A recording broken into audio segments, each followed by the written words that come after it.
Hey everybody, welcome to another edition of Field of Dreams on ACTN. I'm Steve David and I'm your host. Today I want to talk with, we talk college football, like we did back in the day, college football.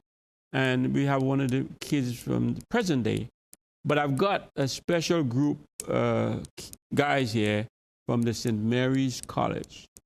They always thought they were better than St. Benedict's. So we want to see, because I had Benedict's in the show, and now I've got St. Mary's. And so let me take time to introduce this group of St. Mary's players. Next to me is Alvin Henderson. Welcome to the set, Alvin. Always a pleasure to be here, and especially talking about St. Mary's. And my good old friend Ken Butcher. Welcome to the set, Ken. Thank you very much, Steve. Appreciate you being here, bud.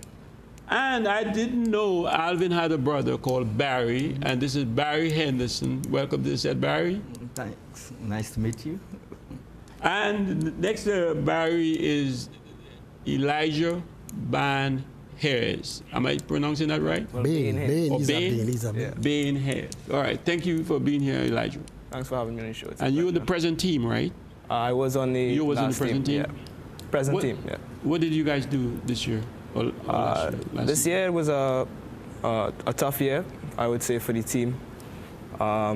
We had distractions, I would say, not too focused, and ended up finishing 9th in the league out of about 15 teams, and got knocked out in the quarterfinals of the North Zone Intercall.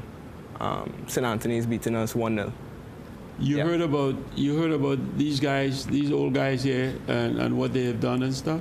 Of course, yeah, it's very well known, especially this year being, well, the previous season, 2018, it was 50 years since the last time CIC won the National Intercall. How many years? 50. Ooh. Yeah, a long time. And you guys didn't do nothing about that. No, and- nothing at all, really. And they won 2, I think. 2. So Alvin might say they won more, but I'm telling everybody, viewers, they won 2. And we talk about that in a little bit. Barry, you were around the days of what time? My year was with David Naked, Dexter Skeen, people who are still involved in football. Right. And we were late 70s, early 80s. From my group, I think we had 6 guys go off to college in the U.S. David Naked and myself and 2 others played at American University. Yeah. Dexter Skeen went on to Columbia, and we played in a national NCAA final at American University, known as one of the longest game in soccer history. We played 8 overtimes. Right. Back then, they didn't play penalties; they just kept playing. Right. So, but that's my background. I mean, I've been at St. Mary's. 1 year, I think the league, because of the teachers' strike, got cut short. That was one of our good years, unfortunately. And then we got to Intercall final, North Zone. You made it to the final? I believe so. We played Fatima. Or the North final? Yeah. No, not national. Not North. Yeah. Yeah. So you saw these guys play, Alvin and Ken? Oh, of course. Not at St. Mary's, but later on. Because, you didn't see them at St. I Mary's? saw Alvin and Ian when they played professionally in Washington. In Washington. DC. Yeah. Okay. I was 11, 12 years old at the time when I went to see the Comets and the Diplomats play when they both played professionally. So you never, I knew of you also at that time. so you never live up to St. Mary's expectation as a father? What I wouldn't say that. You say you did? Of course. Oh yeah? Yeah. Father Panton was going to say different. All right, let me get to these old timers here for a minute here. Young timers. You guys are so proud of yourself. You won 2 intercalls, 2 national intercalls, which is good. It's great. So take us back 50 years ago, bud. Alvin and Ken. I will take you back even further than that. And Okay. I'll start first And then Ken, I'm going to give a shuttle pass, a heel pass to Ken, Okay. so he could come from deep and do what he has to do. But we're talking from the secondary schools league, the college league, as it was known before. And we're talking from an era in the 60s, 1964 exactly. Because prior to that, St. Mary's was playing intercol for since the 1910s and 15s. Right. And St. Mary's was playing intercol from that era. So St. Mary's has had dominance in the intercol era for a long time over many of the colleges in Trinidad and Tobago. But we're not talking about that today. Right. We're talking about from the college league days onwards. And St. Mary's, finding out that there was a college league on, you know, we always want to be first in everything. So we won every single trophy in 1964 with a generation just before me. Ken's brother, Wally Butcher, was on that generation. And St. Mary's won every trophy. Jerry Gelino, Wally Butcher, Luces, some of the players, Richard D'Souza from that era, who won the college league, beating St. Benedict's in a final. And we similarly, intercol final, and similarly, we did the same after getting trampled in my first and second years from Benedict's. We won a intercol 4 years, national intercol 4 years later.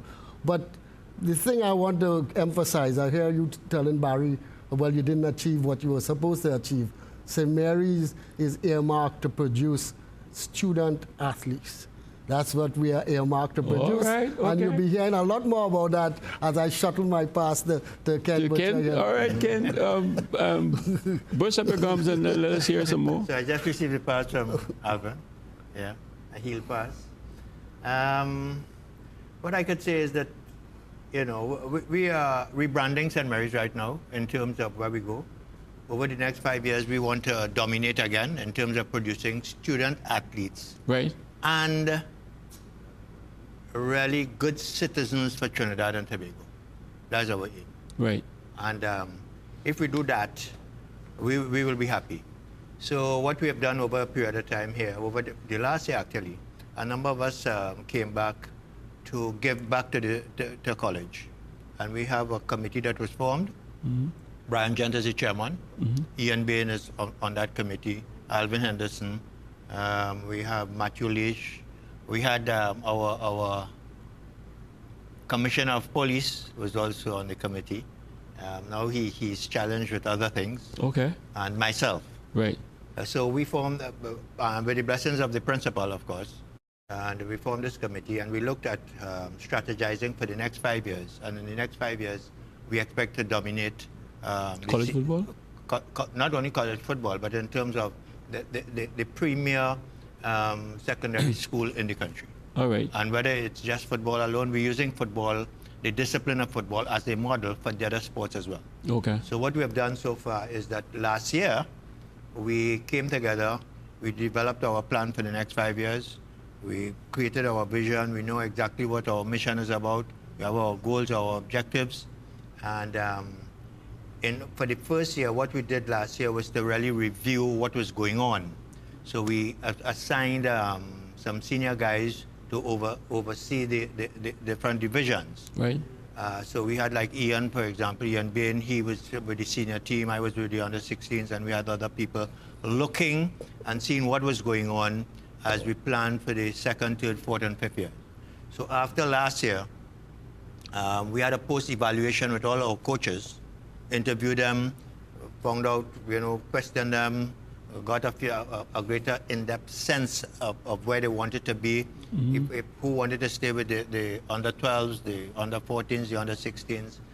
And we want to, at this stage, really congratulate those who were committed and did not have to take a salary or a stipend or anything like that, giving back to the college, because in our day, everybody was volunteer. Right. And we appreciated that. And the passion, and so you had the Pal Youngs, you had the Father Jerry Pantons, the whole pre-structure and the prefects coming from Ireland and these places was extremely, it was instrumental in St. Mary's doing so well the discipline that came from these guys, the commitment from those, because they were priests, they were prefects, they taught at the school, but after hours, they were committed to the school. And that is what one of the main ingredients this year.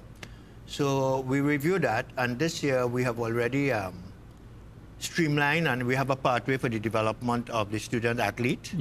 And the components, I try to picture or show this to those who we share, in that if you look at the continuum, and we're at this point here, and we want to get there, but we're going to use a wheel that is properly well balanced. You know, a long time we had wheels with spokes, and if a spoke was slack, it would wobble and things like this. But if all your spokes were in line and tuned properly, you get a smooth ride up.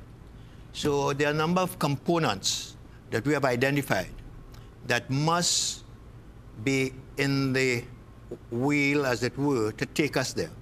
We look at the student athlete coming in at under 12.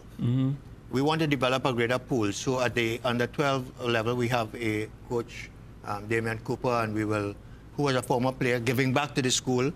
And we will have 2 assistants with him, because you're talking about 55 kids coming in at that level. And we go right up. But so we want to ensure that we have good seed, first of all. Then we must have good coaches. So we are spending time. Last year we ran a coaching course already through Alvin Cornell for our coaches. Some of them are doing the Trinidad and Tobago Football Association, be licensed right now. So we're investing also in the coaches. And then we look at another component being the administration. If we have good administration in the school, whatever it is like that, that is important. We look at facilities. St. Mary's got good facilities, but we have challenges right now with a number of other entities using it, and the players can't, the students can't get enough. Right. We look at funding, which is extremely important. And then we have to look at the welfare of the athlete, where we have, through Ian Bain again, getting a teacher to coordinate, to give the extra lessons and so for the boys, to make sure that there's a balance. Now, and then we want to get into some research in terms of where the sport is going and how, because it's certainly changed in direction, where it is going, and how we will most probably continue to get our athletes involved for the next level, which is either university scholarships or it's becoming a profession now, employment, things like that. So that's in a nutshell where we are going. Okay, sounds like you guys running this like an alumni organization you have set up, or no? Well, no, we have the Past Students Union, which will look after that, and they are the ones who really generate funding. You know, we have the best carnival fete now in the entire country, right? A few years ago it was Fatima. Maybe before that might have been QRC. Right. But just like how, and this is a good example, just like how we see, years ago we had Customs Fete, and we had WASA, and we had Fire, and we had, all of them are dead. St. Mary's. In business, if you don't rebrand and re-engineer, you die out. And at St. Mary's at this stage now, we are rebranding, and we're going to take it to a new level. Okay, we'll hear all about this when we get back. We need to take a break. Viewers, we'll be right back after the short break.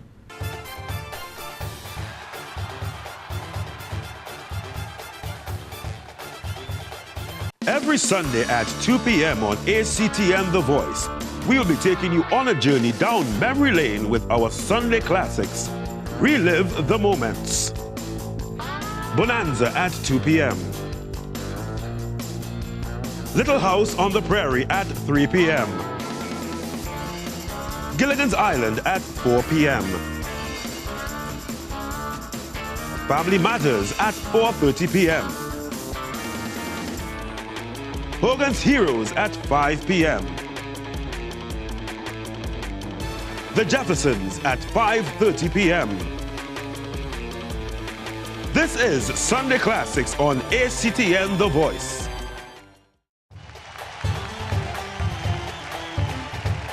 You're now changing your question. What I would say, Steve, is this. But my first question was, and roll back that tape. I made my debut for Crystal Palace against Tottenham Hotspur.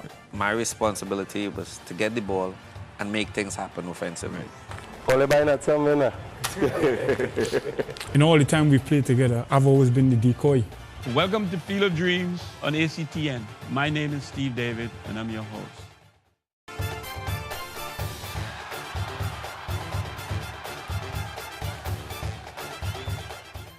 Okay, welcome back, viewers. Hey, before the break, Ken, you were talking about the organization and the setup and all that, which, of course, as a ex-St. Benedict, I'm going to kind of jump on board and steal the idea and take it to St. Benedict. Yeah, very good. As I was saying, we don't have a problem with that. We want to share what we're doing because we're hoping that it will raise your level, and therefore the level throughout the island will raise, the competition will get better and better. So I'm happy to share what we're doing so that the other schools can follow suit. Just like when we raised the level of football in the country, you guys had to come up. Definitely so. I'd just like to talk a little bit about that. There's no question that the Benedicts raised the level, and we had to come and raise our level. And as a result of that, I don't think people realized, even Barry could speak a little bit about this afterwards, in their generation, I don't think people realize how much we prepared in St. Mary's pre-season. We oftentimes, Alvin Cornell, not an ex-St. Mary's boy, but an ex-Fatima boy, took us to Tobago. We were training in Tobago, Ken will tell you, on a daily basis for several weeks. In camps in Tobago, we went to Grenada and Barbados, and we prepared even harder than ever before, so that the 68 success that we had was just a reflection of that. Barry could talk about a little bit about how they prepared. I mean, we went to Barbados, we went to Tobago. In our era, John Donaldson came into the league, and that was one of the major competitors because John D had older guys, and they were a technical institute. And again, sometimes competing student-wise with regards to some of the technical institutes. But we had to raise our level. You know, we did a lot of preseason training. We as I said, I remember trips to Barbados, pre-organized trips to Barbados, and with that in mind, I thought we did well. I mean, it was a new world with some of the schools. Mokarapo came in, some of the juniors. So it was a transition time where, St. Augustine was in there. We had schools that were not traditionally there, and new schools. And, we had to compete with schools at the time that, St. Mary's, your focus is school first. Right. I mean, you don't get time in the middle of the day to go trade. It was all after school activities. So the only way to do that and compete was to actually practice more. And I mean, I think we practiced 6 days a week almost. I mean, during that time. Elijah, are you aware that back in the day there was 3 North Team colleges and 3 South? Fatima, St. Mary's and QRC in the North, and St. Benedict's Presentation and NAPS in the South.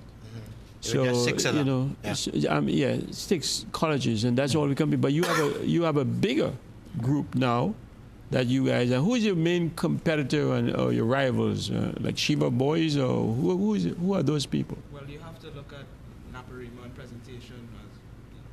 Okay. The first and second place finishers, definitely since the SSFL has started. Right. We haven't reached a level where we've challenged for a trophy as yet, but I believe as Mr. Henderson and Mr. Butcher, the new football committee at CIC, I believe in 5 to 10 years we'll be up there and we'll be competing. But with such a concentrated amount of teams in one league, it's highly competitive and very difficult to succeed. Yeah. I'm impressed because even Elijah sounds like a student athlete. He says he gave himself 5 to 10 years, so he's level-headed. You're not saying like next year we're going to take everything because you guys coming up with this. This is pretty good. You see, the training now, as we say, time we're evolving and the time is different now. For example, in our day, we would jump on the train in Bartara 7:10. We reach in Port of Spain at 7:30. You're into college, you walk up Frederick Street, you're into college at 7:45. And everything was precision. So we could even train in the morning because my passion really was first of all to play for St. Mary's College. Right. I wasn't about no education. Right. I went into St. Mary's College, your boy dressed up in his white, nice shirt, his blonde white tie, blazer, short white pants, the works. Right. Go inside there, Father Valdez is up there talking to everybody. My commitment that morning was, I must play for this school. Right. And then after that, by the time I reached 14, 15 years, I must play for Trinidad and Tobago. Right. So I had to train morning before I get on that train. And I had my chores to do as well. Plus, I have a little schoolwork to do. Right. And then in the evening, we go down the road with Pal Young. But now with the traffic situation, and you have a lot of boys coming from Arima, Sandy Grande, and places like that, it is extremely difficult for the training session. So when Barry talk and Elijah talk about training, it's easier for the boys in town. But the boys who are outside of Port of Spain, that traffic is a killer. So we have to find ways now in how we're going to deal with that in terms of how we go over the 5 years. I can't give you all the secrets right now on the program, but we will deal with that in terms of being the premier school within the next 5 years. You might need to bring the train back because we need the train now to get the people in and out, right? Yeah, sure. Yeah. Yeah. So, Alvin and Ken, you guys, again, you guys did excellent job winning 2 intercalls, and Alvin said the league as well. Won a league, right? In 64. So you guys did an excellent job. But we also won a league in the 90s as a coach. Yeah. I came back and coached in the 90s. Okay. 90. And we won island-wide. We didn't win it 20 years before that, and since that, we haven't won island-wide. But that was an interesting period as well, coming back in under Father Dick. At the time, the discipline among the footballers, I mean, I had come to a couple games, and when the team had lost the game, when you went in the dressing room, the discipline was below what was St. Mary's standard. And I spoke to Father Dick about it, and I was given the opportunity to come back because at Coach Abanites, at club level, we had moved from the zonal area, and we had gone right up to National League. So I had that experience under my belt.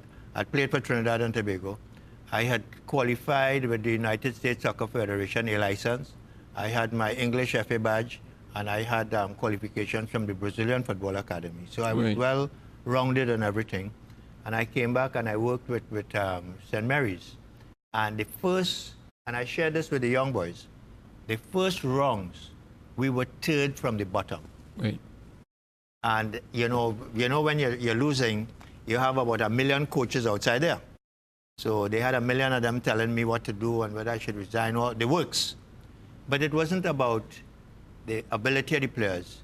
It was just the challenges within the team itself. And once we used a different strategy to deal with that. And once we dealt with the strategy and the guys bought into it, I say, okay, guys, we will go back out and play now. And we went back out and play.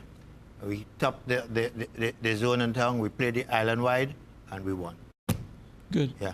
So between all of you guys, give me, and in different periods, some of the stuff that you went through, and might be good, bad, or indifferent, but tell the viewers some of the things that happened during those times, and that you can share with us.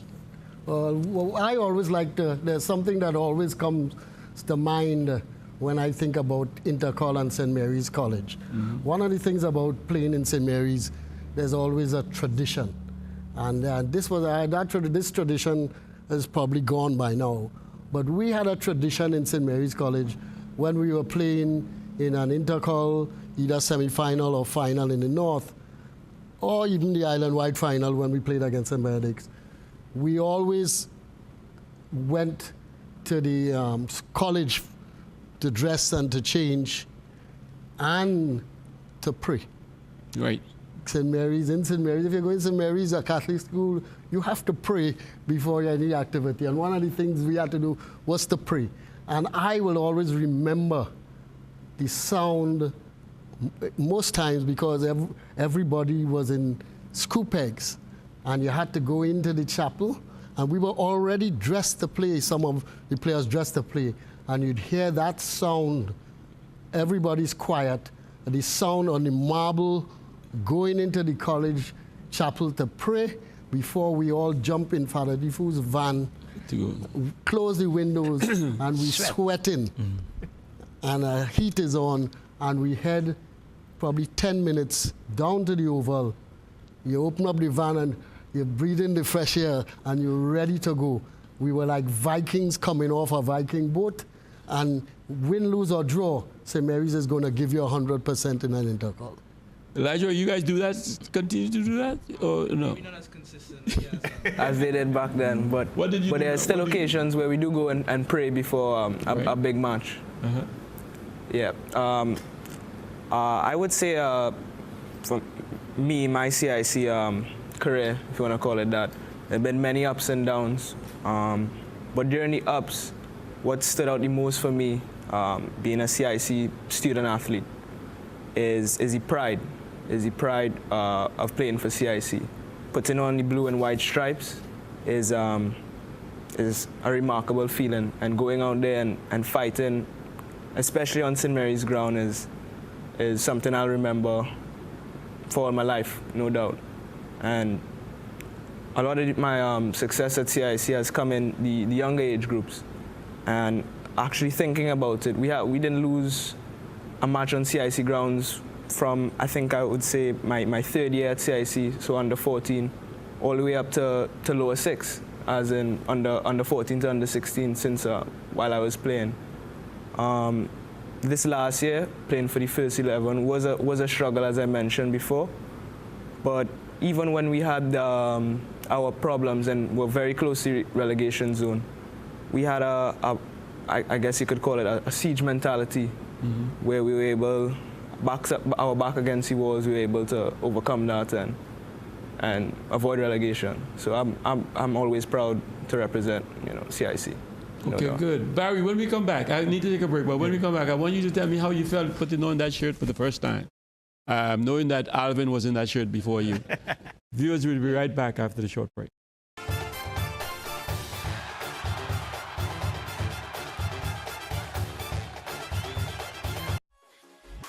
Looking for a safe place for the whole family? Well, now you've found it. We are ACTN The Voice, your family-friendly station. Whether it's current affairs, kids and classic TV, sport and community features, Christian and music programming, plus so much more, ACTN is the station for you. Join us each day for programming that puts morals, values and family first. We are ACTN The Voice, your family-friendly station.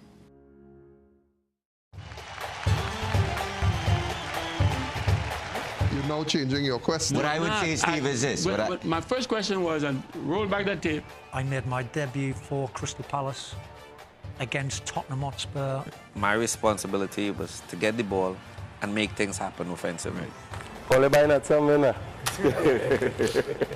time we've played together, I've always been the decoy. Welcome to Field of Dreams on ACTN. My name is Steve David, and I'm your host.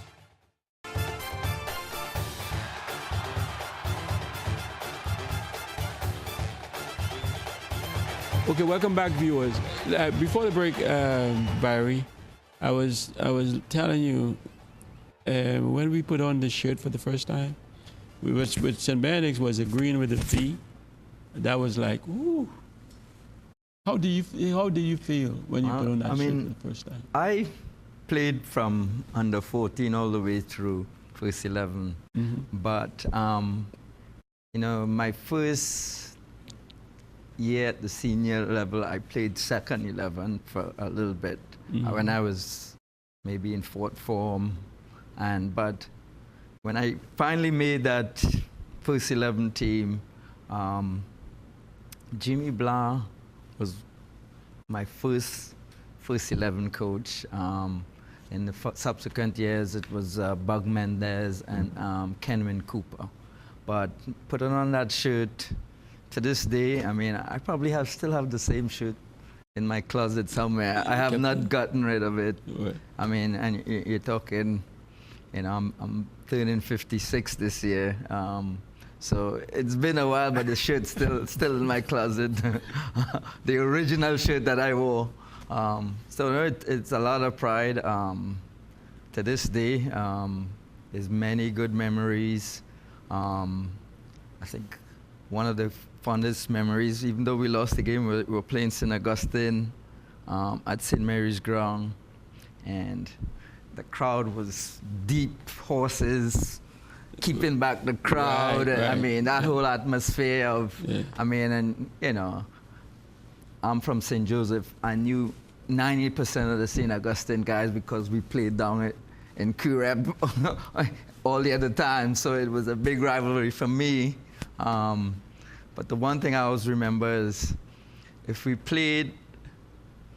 got the toss and we played away from the pavilion first, I knew second half we would win this, because coming towards that pavilion second half was like, coming downhill. Everybody, you know, we just loved to come. So like losing a toss sometimes could mean you're losing a game in a close game, because you know, anytime, and let's say the other team picked going the other direction, and you know, I knew it's going to be a tough game. But I know second half, if we're coming to that pavilion and the game's close, we're going to win this game. I mean, so that's some of the things that to this day I remember. You know, going down grounds. The one thing another thing that I don't see that people have enough of it was, I love that white wall that we had. Yeah. You would kick against that wall, you know, for hours. I mean, to perfect the game, that's the things that you have to do, and people don't. I mean, and you know, heard your conversations earlier about spending time at the game. I mean, that's the only way you can really get better. I mean, they got that wall thing from Point. They see us with a big wall for the cricket. But I never saw it in Point, but you got both goals. It's really for cricket. Yes. You know? Well, it's side screen. The screen. Yeah. But that's where they got it from. But listen, you guys had St. Mary's that I know. If we come up against St. Mary's, you know, we come up against from way back when guys who can head the ball. So and then we see when come Alvin time, Alvin this high, but ball up there and he will get up. So I don't know who teach him to head the ball. So that was tradition for me, for you guys. And St. Mary's always had somebody who can score the ball. Mm-hmm. So that was tradition for me. What was tradition for you, you guys? No, well, let me latch on to what you're saying there, because when I came into school in St. Mary's, the big player in St. Mary's was Jeff Gelino, who later went on to be a national player and a great header of the ball. Yeah. A great header of the ball. Jeff Gelino was followed right after by Jerry Gelino. Right, his brother. His brother. Great header of the ball. Great header of the ball. And St. Mary's strategy was down the wings, cross the ball, and head. Mm-hmm. And when I was coming through in the junior level under 16, I said, you have to learn. I have to learn how to head that ball, or else I ain't getting on that field earlier. And at a young age, heading was very important. And I must admit, the mornings and the hours and the contact hours with Pa Leong, especially 6 a.m. in the morning, I wouldn't trade that for anything else in the world, because he taught a small group of us. He taught us the techniques of the game and the mastery of the ball, all aspects of mastery of the ball. That, to me, was the foundation for us becoming the players that we were. Following my years as a goal scorer and in St. Mary's, Luciano Woodley, who was put as my roommate by Father Defu, who was in charge at the time, to hand on to him some of the techniques and the tactics of goal scoring. A lot of it was innate, but there are things that you can do, innate feeling of being where to be when you're supposed to be, but also you have to have the right contact, the right technique to be able to finish. And Luciano went on And I was proud of that, to break the record that I had set in college league. He went on to break that record that took quite a while before somebody else broke his record. I think it was Timothy Hayes eventually broke his record in St. Mary's. But Luciano Woodley, God rest his soul, he's expired now, was the hat-trick king. And he, as you said, St. Mary's always had somebody of quality. And in Barry's era, Dexter Skeen was in that mold. Also, you guys midfield from Nualo to D'Souza to Ken to Ian. Yeah. You guys had to David Naked. Right. So you guys had great midfielders. When we came into school, I came into school in '62, and Wally, my brother, was in Form 3 going up to Form 4 already. And the system of play then was through the wings. So we had fast guys like Nicholson, who would be coming down the flank. You had Freddie Lucius on the left flank. And everything was served through the wings. They were speedy, whatever it is. And the system of play then was down the flanks and get it across, because the cross ball was always a difficult ball. Right. So that was St. Mary's style at that time. And you had to head, you had to be able to cross, you had to get on those things. But as we grew and came along and the systems changed, we went to 4-2-4, we ended up 4-3-3, and that sort of thing. The style of play and the goal scoring changed a little bit. So you had guys not only scoring with a head alone, but goal scoring like Alvin and them, running off the ball extremely well. But while that was one strong point for St. Mary's, the other thing that came along was the discipline and the commitment to training. Discipline, personal experience, I shared this with the guys already. I remember once I had to play under 16 against Fatima, and I forgot my boots. So I waited on Fatima by the bridge there, waiting for my dad to bring down my boots. It never came. So at halftime, because I had to get home, I had to get a train to get back up, I decided to leave. So when I came home, Wally was playing for the first team, my brother. So when he came home, he said, "How did your game go?" So I explained to him that I couldn't play and I didn't go because of so-and-so. He said, "Well, you're in trouble in the morning. Father Panton will be waiting for you, so you better get an excuse." So my dad explained, he took out a middle page out of my copybook, write 2 pages of excuse explaining, and so said, when we reached the morning, 7:45, across the big yard, Father Jerry Panton is waiting and he's calling me. I walk up the steps. I explained to him, I said, "Father, I have an excuse from my dad here." He did not even look at that excuse. I had long penance Monday, Wednesday, and Friday to write essays on discipline and what should have done. I had a right to go to the prefect. I remember that up to this day, the discipline. And when I coached St. Mary's after, I was able to share that kind of discipline in that I tell them, when you play for St. Mary's College, you play for Sir Solomon Ho Choi, come right down the road. And at that stage, I remember a player, a knight, an old boy, Ranjit Dal Singh, former director of prosecution, calling to tell me that one of my stoppers fouled a guy by kicking him off the ball.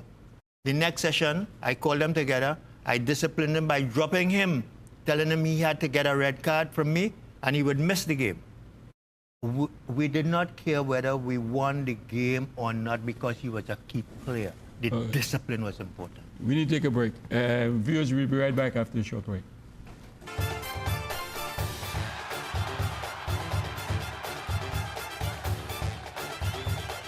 You're watching ACTN, The Voice.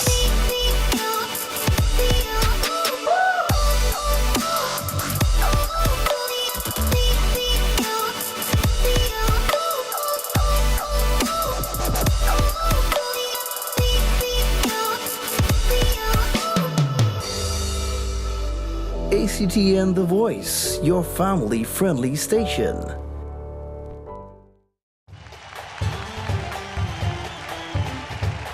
You're now changing your question. What I would say, Steve, is this. My first question was, and roll back that tape. I made my debut for Crystal Palace against Tottenham Hotspur. My responsibility was to get the ball and make things happen offensively. All the time we've played together, I've always been the decoy. Welcome to Field of Dreams on ACTN. My name is Steve David, and I'm your host.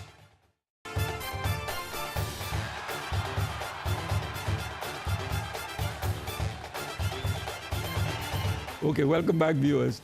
Before the break, no, forget about before the break. I've got a new a guest on, another person, Ian Bain. Welcome, Ian. We was just trying to get a hold of you, and now you're here. And we're talking all about tradition and St. Mary's and all the different things. And so, fill us in some of the stuff that we missed. Fill us in some of your great moments with St. Mary's. No, I won't talk about great moments. But what I'd like to speak about is to kind of follow a little bit on what Ken and Alvin, Barry, and Elijah were saying with respect to the pride of wearing a shirt. Right.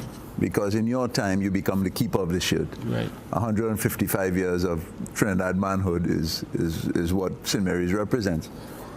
And about 2 years ago, they asked me to talk to the First 11 on one of my visits. And to be real honest, the boys are so different and their values are so different. The society has changed so much. I'm asking myself, what can I tell these guys?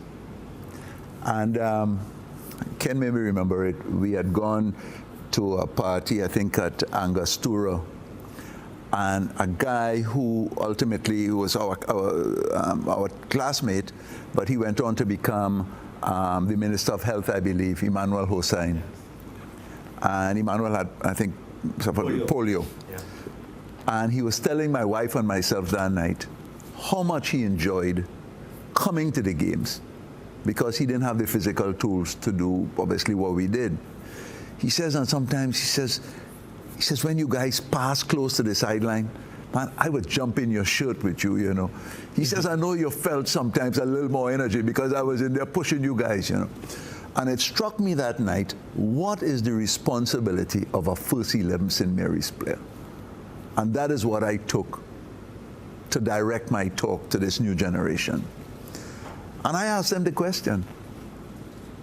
And their answers were really interesting. And they were not so far removed from how we thought.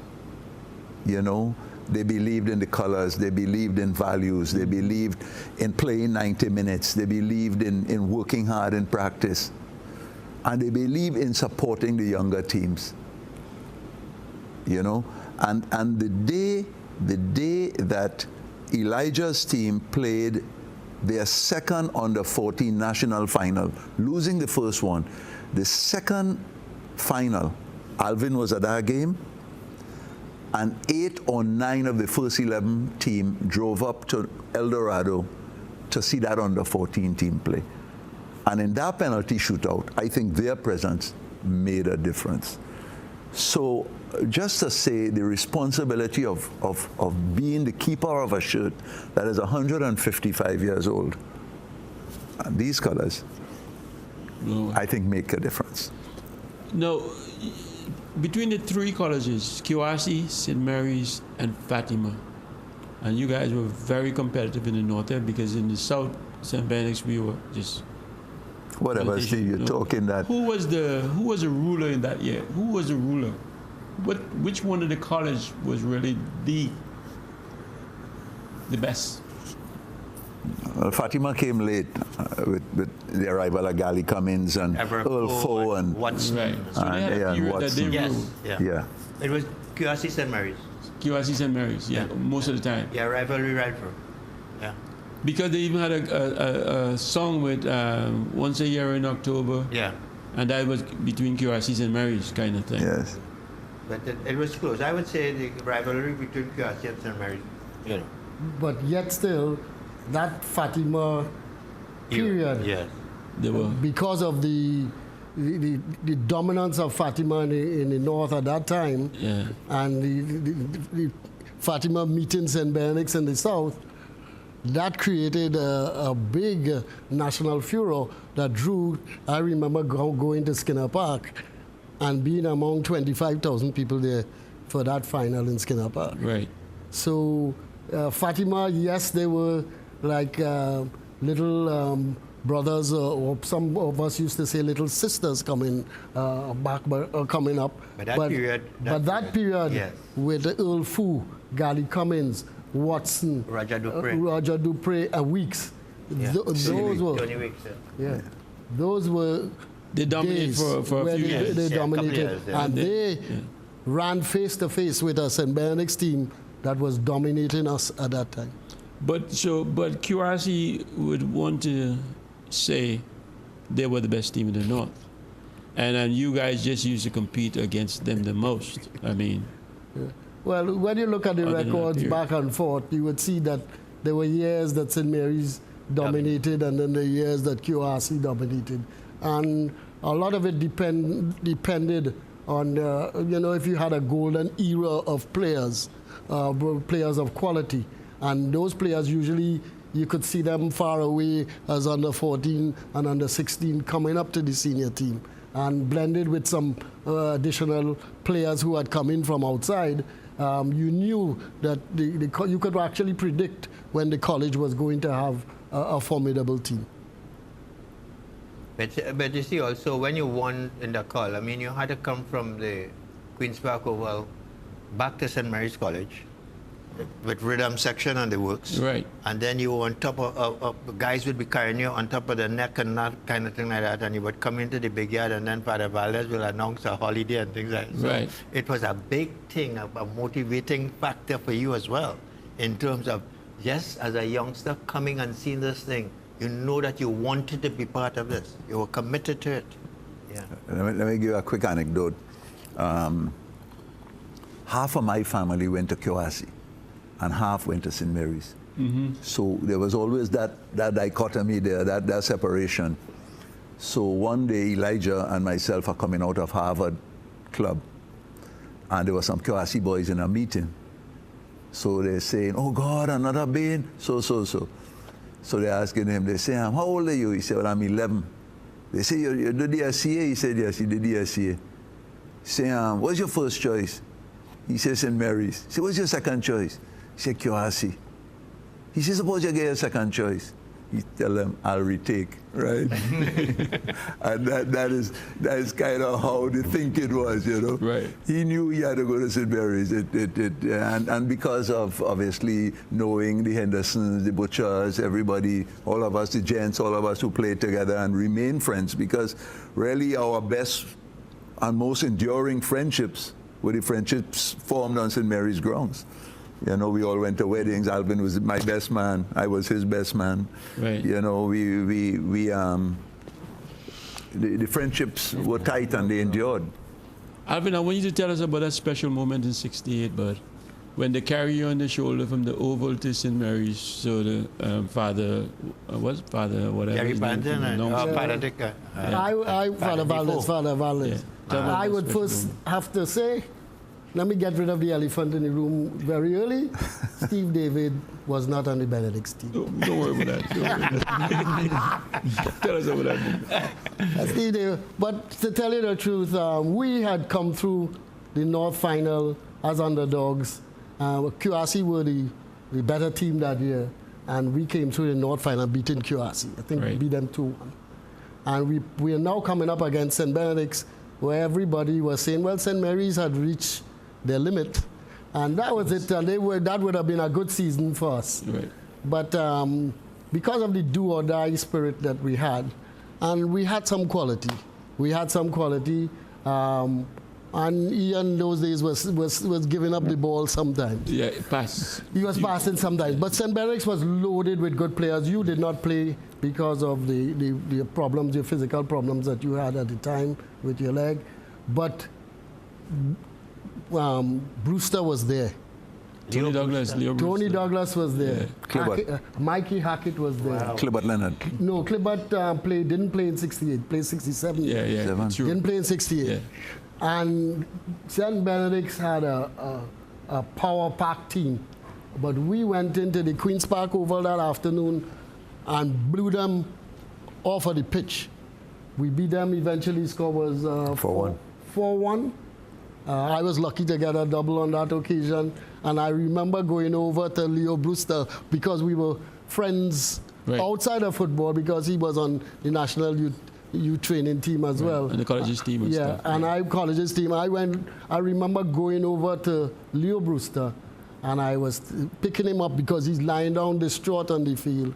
And he told him that was for the 9 that Warren Archibald and Leroy DeLeon and Wilfred Cave had put on me as a youngster a few years earlier. So this was for the 9, and just recognize that this was our turn, and it was meant to be St. Mary's that year. And that, from that Queen's Park Oval, as I was telling somebody, that was the last time my foot touched the ground. Until they get to St. Mary's. It was until we get to St. Mary's College, we were carried all the way to St. Mary's. And one of the players on that team that we had, who was carried there, turned out to be one of the greatest cricketers for the West Indies, Bernard Julian. And I remember I had a picture of Bernard and myself. Bernard Julian was the left wing, being carried on the streets of Port of Spain back to St. Mary's College with the drums beating. But, and I want to say, because I didn't see the game, but I listened to the game in the hospital. Teixeira. Russell Teixeira. A ball going to the goal. He pushed it over the top of the bar. The referee never called a handball. Jesus. Ian, you know about that. Tell us about that. No, you're coming with this story now for years. Oh, Lord. Alvin. Just like in this day and age in the EPL, there's no VAR. Yes. Maybe next year there'll be VAR. But there was no VAR then. And the referee was the one to judge. And we all accepted the referee's decision. That was your second intercol final win. Yes? And both was against St. Benedict's College. Right. So you guys should be proud of yourself. We are, because Benedict set the bar. Benedict set the bar. No, you guys were really great. And we felt that we had come up to scratch and we had raised our standards, and we're proud of the fact that we, in the era of the 60s, people felt that Benedict's never got beaten in the 60s at all. Right. We beat St. Benedict's in the 60s. Twice. Yeah. Twice. Just say twice. Yeah, just not once, but twice. Yeah. So, again, I mean, there's so much tradition with all these colleges that over the years and stuff, and everybody's stayed friends, and we can sit back and talk about it. Every college had a chant or a song or whatever, and I know we do, going up in the bus to play you, or we had it, and I'm sure you guys had your own. Do you guys remember any of those chants that you used to? Well, I'm sure all of us remember the Razataz that St. Mary's had, and up to today. You remember that, Butcher? Yeah. You remember it? Yeah. Sure. Let's hear it. Let's hear Razataz. Well, today the young players put it in a rhythm, right? And they have chants. You know, all the young teams today before the game they do chants, and we have a chant. And at the end, they finish with what we say a raz. Okay, which kind of goes like a razataz, Zimbumba, St. Mary's, ra ra ra, back up, St. Mary's. So their chant, which is a lot of fun, and they poke fun at the friend. Like for instance, last year, Fatima came to our grounds and really punished us. Right. We were the better team, had better players, but we felt it would be an easy game, and they put it to us. And I remember at the end of that game, they came to our dressing room with their chant, and they stood outside, and I'm looking at it and I'm thinking, this is not going to be good, you know. So this year now, we went to Fatima and put a whipping on them. How they didn't get double figures this year, I don't know. But we beat them this year, and they got our payback straight away. Our group went straight to their dressing room to remind them of the year before. But it's all in good fun, you know. It's all in. And a team cannot be good if you don't have good competition. So while we're trying to push St. Mary's and trying to improve our alma mater, we want Kyoasi to be good. We want Fatima to be good. You know, St. Francis to be good. Tranquility to be. We want all the schools to be good because it's competition.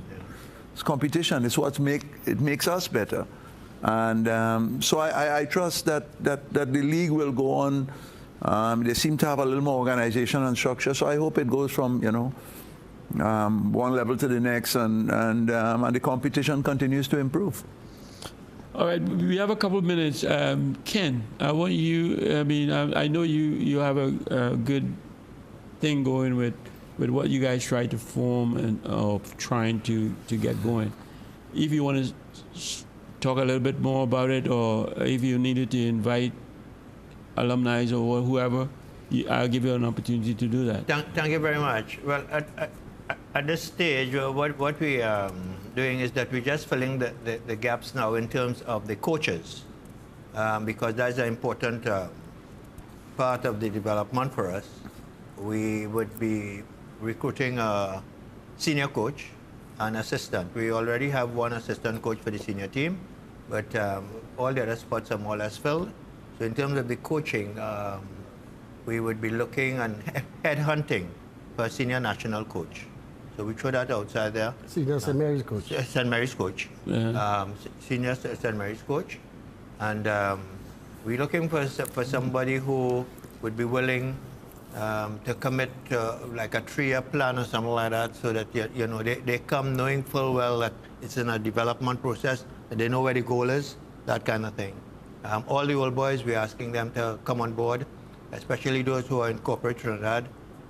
The budget, the budget for the senior team most probably might be a little $350,000, but we need corporate sponsors. We need the old boys to be on board, and you will certainly see a difference coming out over the period of time. But as we said earlier on, it is about the student-athlete development. Right. Because when you look at it, when you look at St. Mary's College, and I believe other schools as well, the guys who really give back to the school in a meaningful way are the guys who are balanced. In terms of the scholarships, you know, guys get island skulls, this, that, the other. If I ask you in the morning if anybody got an island skull from St. Benedict, or who was the last island skull, we don't know. You just ended the show, but yeah, by saying that about talking about St. Benedict's like that. Yeah, okay. St. Benedict's is good, good school. But we don't remember them. But you remember every St. Mary's boy who played either for and represented the country at cricket or at football or at swimming or something like that. And they were the ones that really come back and give to the school. You know, we're happy also with the past student union. They're doing an extremely marvelous job in terms of raising funds for the school with our FED. Glad to have you guys, man. Thank you so much for being here. Appreciate you so much. Your competition and everything else. You guys always been good friends. Appreciate you. We're happy to be on board. All right, viewers, thank you for tuning in. ACTN, thank you for the opportunity. Facebook, check us out. Email address, fieldofdreamtt@gmail.com. Drop us a line. Show is ended. Go in peace. My name is Steve David. Good night.